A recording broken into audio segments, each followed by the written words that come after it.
Welcome to GrassRoot, Ohio. Conversations with everyday people working on important issues here in Columbus and all around Ohio. I'm Carolyn Harding, and today I'm talking with Sherry Fleming and Susan Catterall, water protectors of the Michindoh Aquifer. According to epa.gov, in 2007, the city of Bryan, Ohio applied to US EPA to designate the Michindoh Aquifer as a sole source aquifer.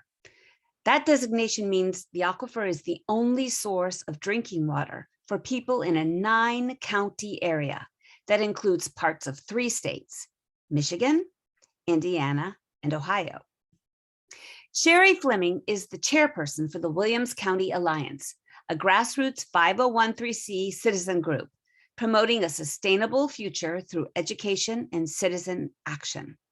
The Alliance has been involved with issues such as factory farms, tire pyrolysis, fracking, and water privatization. Sherry graduated from OSU with a degree in animal science production. She and her husband, Ted, live in a small homestead in Williams County. Sherry also serves on the board of the Ohio Community Rights Network and is coordinator for the Bryan Food Co-op. Susan Catterall was born in Fort Wayne, Indiana, and currently resides in Hamilton, Indiana. She is married with 5 adult children.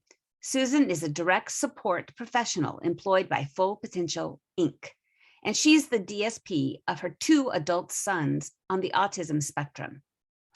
Advocating for her disabled children led her to activism. She's an organizer for United Activists of Fort Wayne. She volunteers at the local animal shelter, Literacy for Companionship, and serves as the treasurer for Feline Fixers. Susan serves as the precinct chair of her township with the Democratic Party in Steuben County and is an active member in the Green Party of Northeast Indiana. Susan lives over the aquifer in Indiana, and in 2018, she created the Michindoh Water Warriors Facebook page after she became aware that there was an effort to sell water from the aquifer to the Toledo area. Susan's worked to raise the awareness of the people and the electeds in Indiana. Welcome, you both of you. Thank you. Thanks for having us. All right. In your newly released book, Death by Democracy, Sherry, you wrote a chapter and you chronicle what your community organization, the Williams County Alliance, has been through to protect the Michindoh Aquifer, your sole drinking water source. Let's talk about the Michindoh Aquifer and where it is. Sherry? Okay. The Michindoh is located right in the area where Indiana, Ohio, and Michigan come together, and it does cover a 9-county area. One of the things that people tend to think is that an aquifer is this huge body of water, like a lake underground, which is not what it is. The Michindoh was formed about 14,000 years ago as the glaciers began to recede. And as it melted, it dropped all this different types of material of sand and gravel, clay. And so what we have is really an aquifer system, which has some boundaries, walls, but within those boundaries are different lenses that exist vertically and horizontally.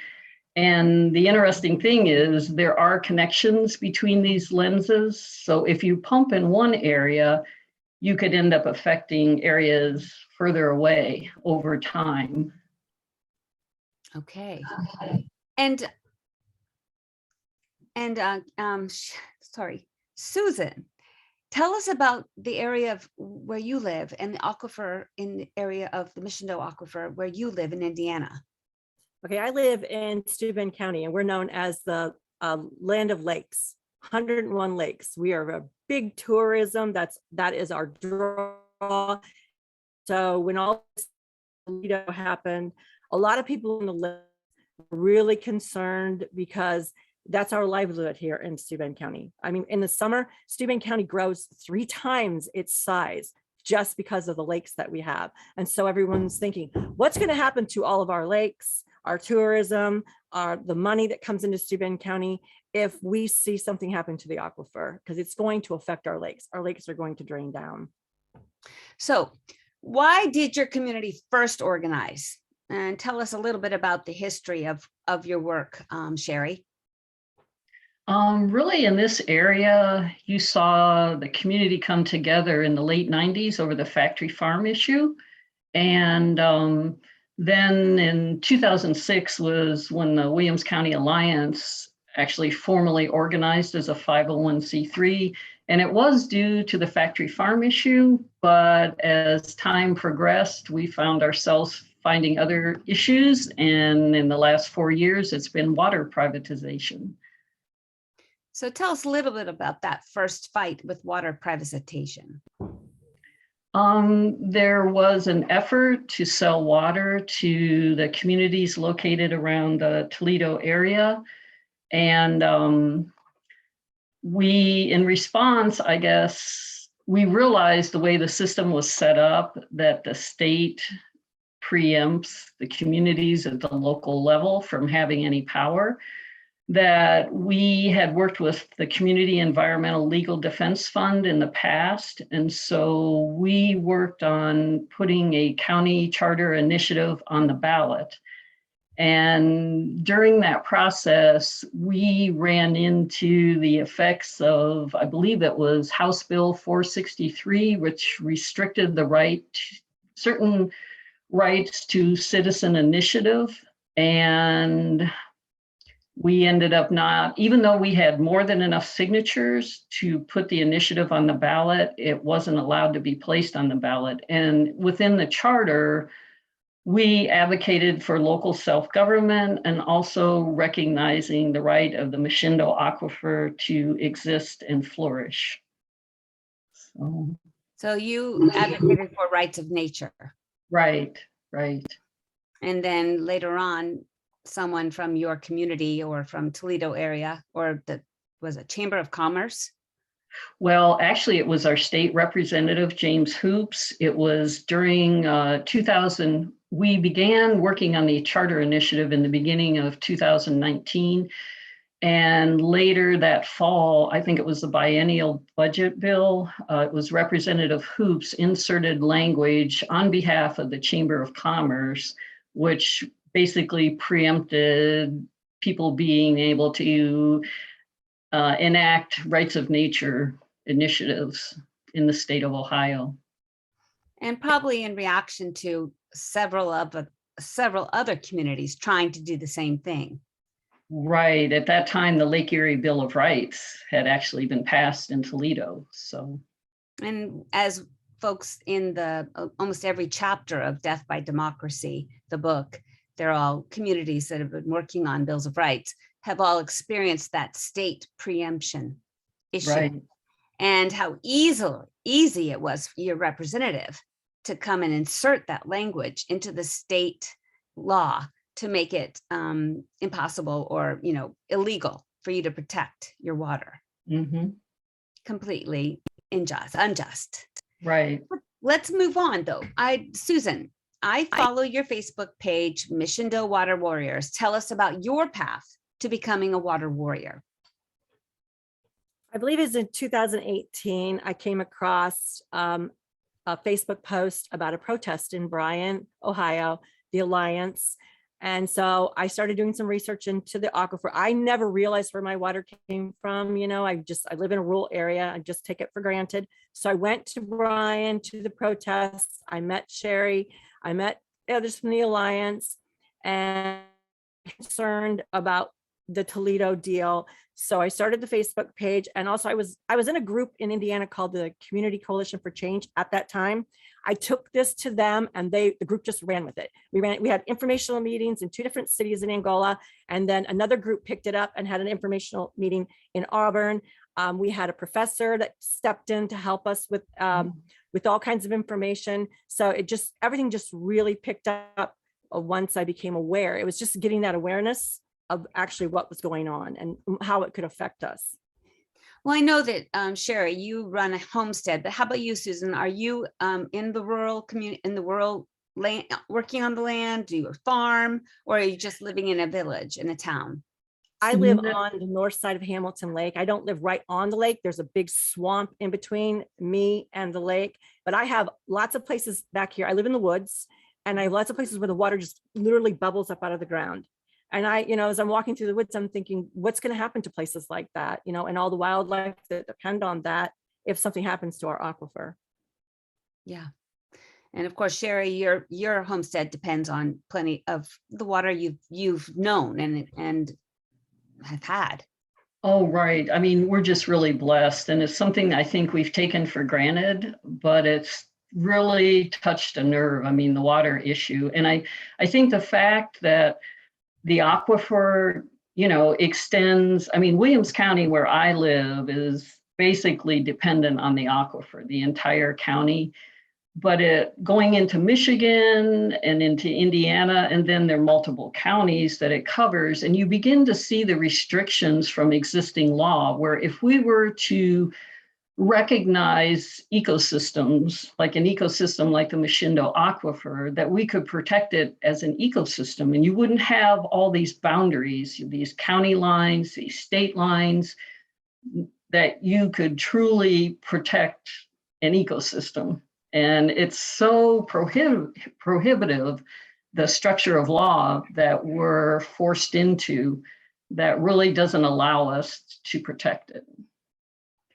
So we have an Ohioan, we have an Indianian, and do you have a Michigan activist working on this issue?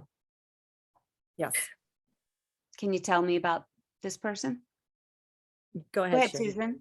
Okay, go ahead, Sherry. We're working with a man named Ted LaPresto. He's with the Hillsdale County Conservation Club, and that's where a second fundraiser is going to be held in June. And so, yes, we did a 3-state petition to all of our governors, and they did it in Michigan, I did it in Indiana, and the Alliance did it in Ohio. And what did this petition say? It was asking for protection for the aquifer. Was it specific? It was specific just to the aquifer. We were trying to get the governors to step up and work together, because you're talking about 3 different states. So you're talking about a lot of different water laws in each different state.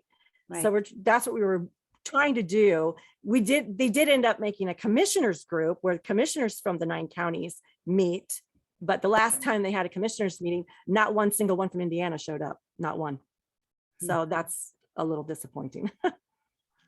Okay, so Sherry, with your county initiative, you went through many levels of organizing. You did the traditional organizing with, protests, with petitions, with, visiting your lawmakers. Then you worked with CELDEF and created the ballot initiative. And then you even went through the courts. Where is your group now regarding this aquifer and protecting the aquifer? I mean, I feel like we're back at step 1 again because of the actions taken by the state legislature, because some of the actions we took through our county charter initiative, the state legislature, instead of listening to the people and what they wanted and needed to protect the aquifer, they put in more restrictions to keep us boxed in from protecting it. And so we are doing some of the traditional things just because we want Aqua Bounty and our electeds to understand that we are not in agreement with what's happening at all. But we're also going to have to get to the point where, because the system that we are expected to exist within doesn't allow us to get what we want. And so we are, over time, going to have to come together and begin to create a movement to create change. And it's difficult because people are looking for immediate answers, and it's hard because we're so channeled into accepting this is the law, this is what you can do, but we've got to learn to step outside that box and to think creatively. And so that's where we're headed. And we happen to be lucky enough to have Andy Struble, who's the former water superintendent for the city of Bryan. And I mean, he is doing with some other people in the Alliance, some monitoring up there. But I mean, I can foresee in the future people coming together and creating a people's council, maybe that's something from people from Indiana, Michigan, and Ohio. And that because we're not being represented by the people that are supposed to represent us. And, but yeah, This is Carolyn Harding with GrassRoot Ohio, and I'm talking with Sherry Fleming and Susan Catterall. They're water protectors of the Michindoh Aquifer. That is sort of what a lot of folks that have tried to go through the system to protect their community from frack waste, from factory farms, from water withdrawal. State preemption has become very popular in Ohio, and not just Ohio, many, many states. And we see now how the powers that be, the wealthy industries, can write template law, they get their legislators to sign on, and then bam, local control is handicapped, is handcuffed. So as activists that are determined to protect your water, Susan, what's your next step? I want to talk a little bit about Aqua Bounty, because that's something that is new, right? What is Aqua Bounty? Aqua Bounty has a facility in Indiana right now, in Albany, Indiana. It's north of Muncie. And they're looking to expand and build a bigger, more up-to-date facility in Pioneer, Ohio. So what's next is, I guess, the court system. We don't see anything else that we can do. We've gone to our legislators. That's gotten us to nowhere. In Indiana, we asked for money to study the aquifer, and that got us nowhere. The city of Angola is stepping up alone by itself with $275,000 to study their water, which will encompass most of Steuben County. But it's been frustrating in Indiana, at least. I can't get anywhere with my legislators. They will not listen. They even came to the informational meetings that we had. Our legislators were there, and it still made no difference. What is Aqua? What's the kind of business is it? It's GMO salmon. Oh, it's a salmon farm. It's a salmon farm, genetically modified salmon farm. Sherry, tell us a little bit more about this. Well, the facility will cover 11 acres, and this genetically engineered salmon is the first ever approved by the FDA animal for human consumption. Wow. And so there is a lawsuit hanging out there. It was put in play or initiated by the Center for Food Safety and some indigenous groups and a few other environmental groups. And they actually, the ruling came down that the FDA had not done enough research into what will happen to the wild salmon population when the genetically engineered salmon gets into the wild. But the facility being proposed for Pioneer, which is located in the northern part of Williams County, would pool on average about 5 million gallons of water per day, and it would turn around and dump almost, not quite, 5 million gallons per day into the St. Joe River.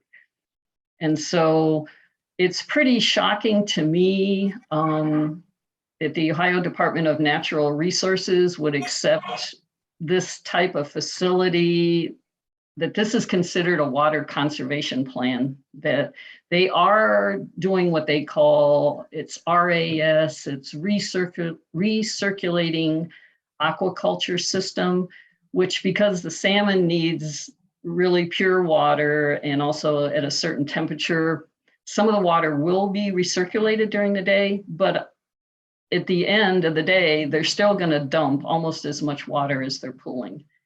And are they filtering the water? Are they filtering this water? Well, the water will, salmon can't handle, I guess, iron, but our water out of the aquifer is extremely pure. It's at an ideal temperature for salmon in the low 50s. So, but iron, I know, is one of the things that they have to get out of the water. But why are they doing GMO? I mean, why are they doing a genetically modified salmon and not just normal salmon? Well, Atlantic salmon has been overfished and habitat destruction. So rather than fix the root of the problem of, reducing the harvest and restoring habitat, they say, but nutritionally, this salmon doesn't compare to wild salmon. And there's also the element, we've been lucky enough to connect with a group called Block Corporate Salmon, which is made up of indigenous tribes, that the salmon is part of their culture. And part of their issue with this is that they were not even consulted. And I guess there are treaties that go back in the 1800s where there was an agreement that the government should have recognized, and these tribes should have been allowed to been in the decision-making process of the approval of genetically engineered salmon. So, are these indigenous tribes nations in the Michindoh Aquifer area? No, they're from all over the country. All over the country.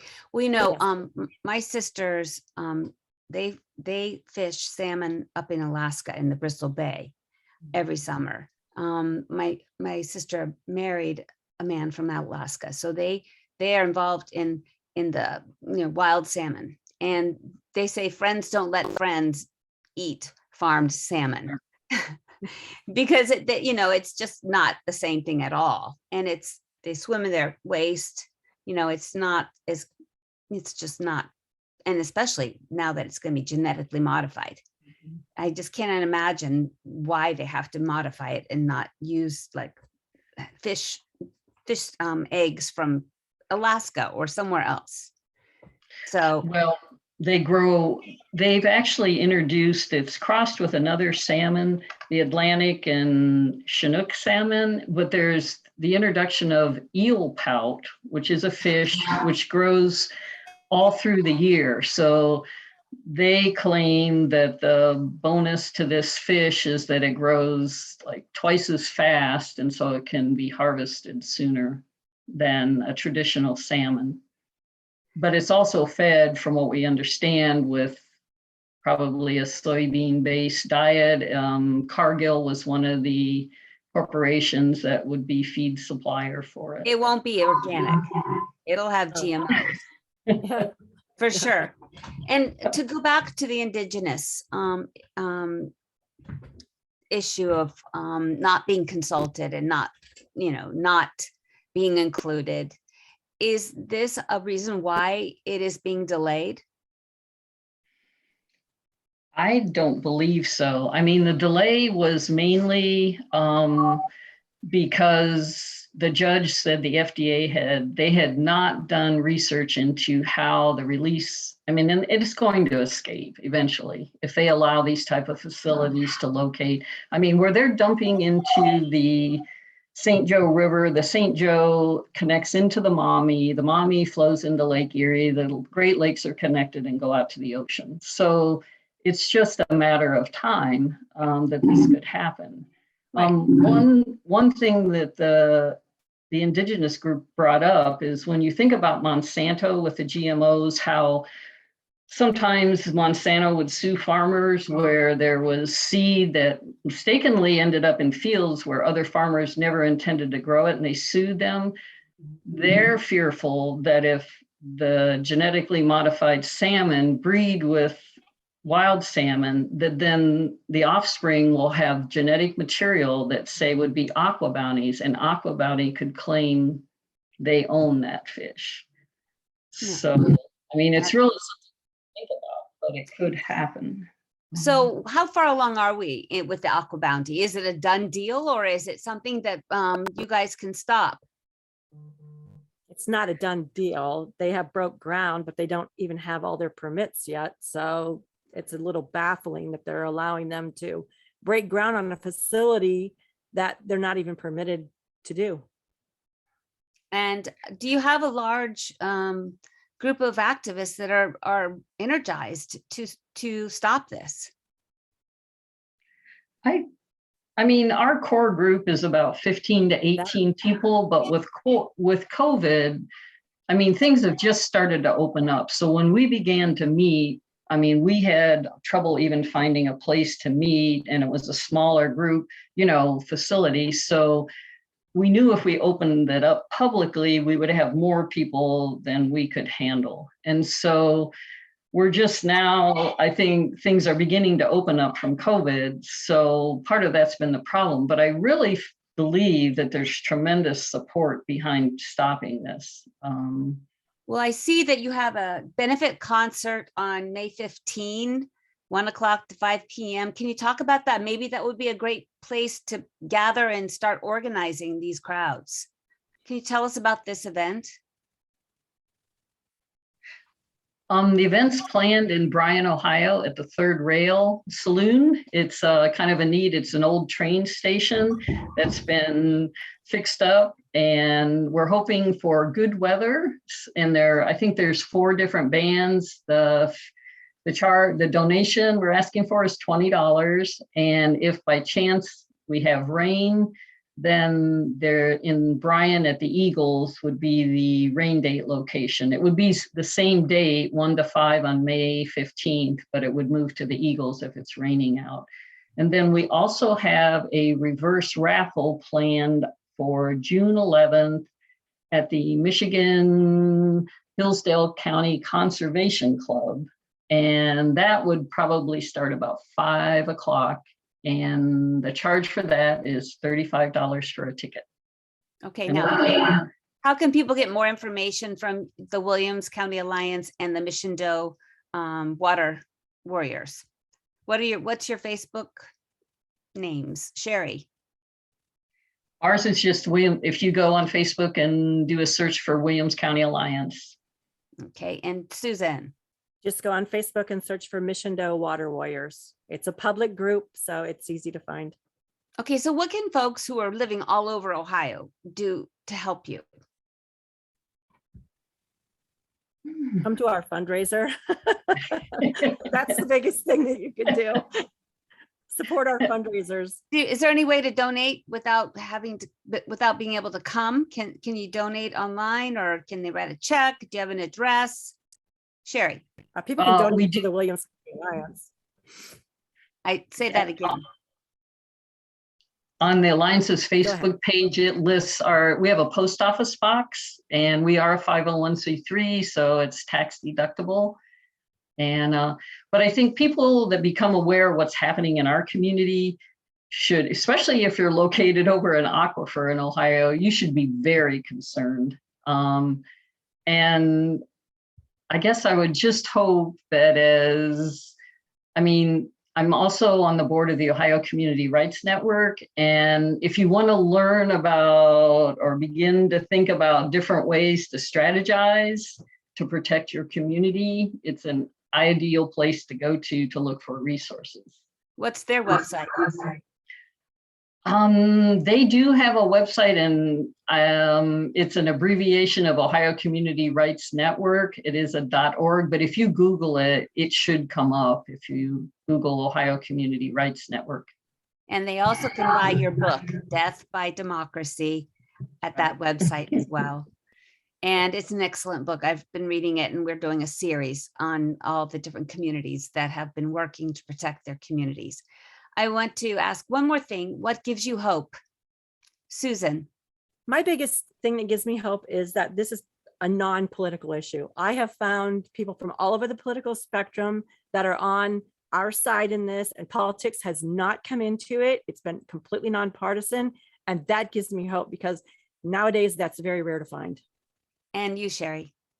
I mean, she took the words out of my mouth, because it's just been, you don't realize how fractured you are in your communities, because it's like we have all these barriers. Political barriers, we have state lines, we have county lines, and when you see all these people come together, it's hopeful, and you begin to realize how powerful people can be, even when the law doesn't necessarily give you that power. you can be powerful if you learn to come together and ignore those boundaries that have been put into place.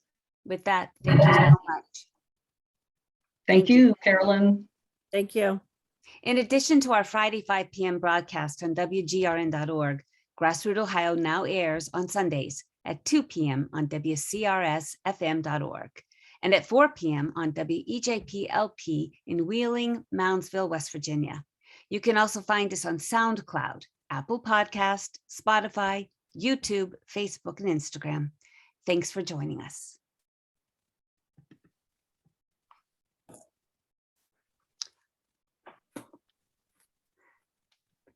Thanks so much, guys. I appreciate it. I'm gonna. I didn't end my recording, so I'm gonna end the meeting. Okay. All right. Thank you. Bye bye.